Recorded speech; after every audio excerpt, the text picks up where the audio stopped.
Hi everyone, welcome to our YouTube channel. For today's video, I will show you how to view profile history on TikTok. Well, the first thing that you need to do is to go to your TikTok account.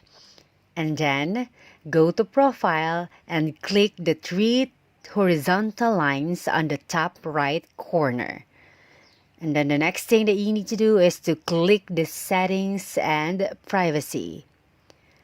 And then find privacy and then click it.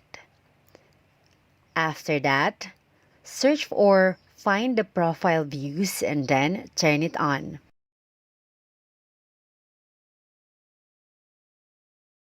Now, you can see who viewed your profile on TikTok. So that is how to view profile history on your TikTok account. If this video helped you, don't forget to like, comment, and subscribe. Thank you and be safe.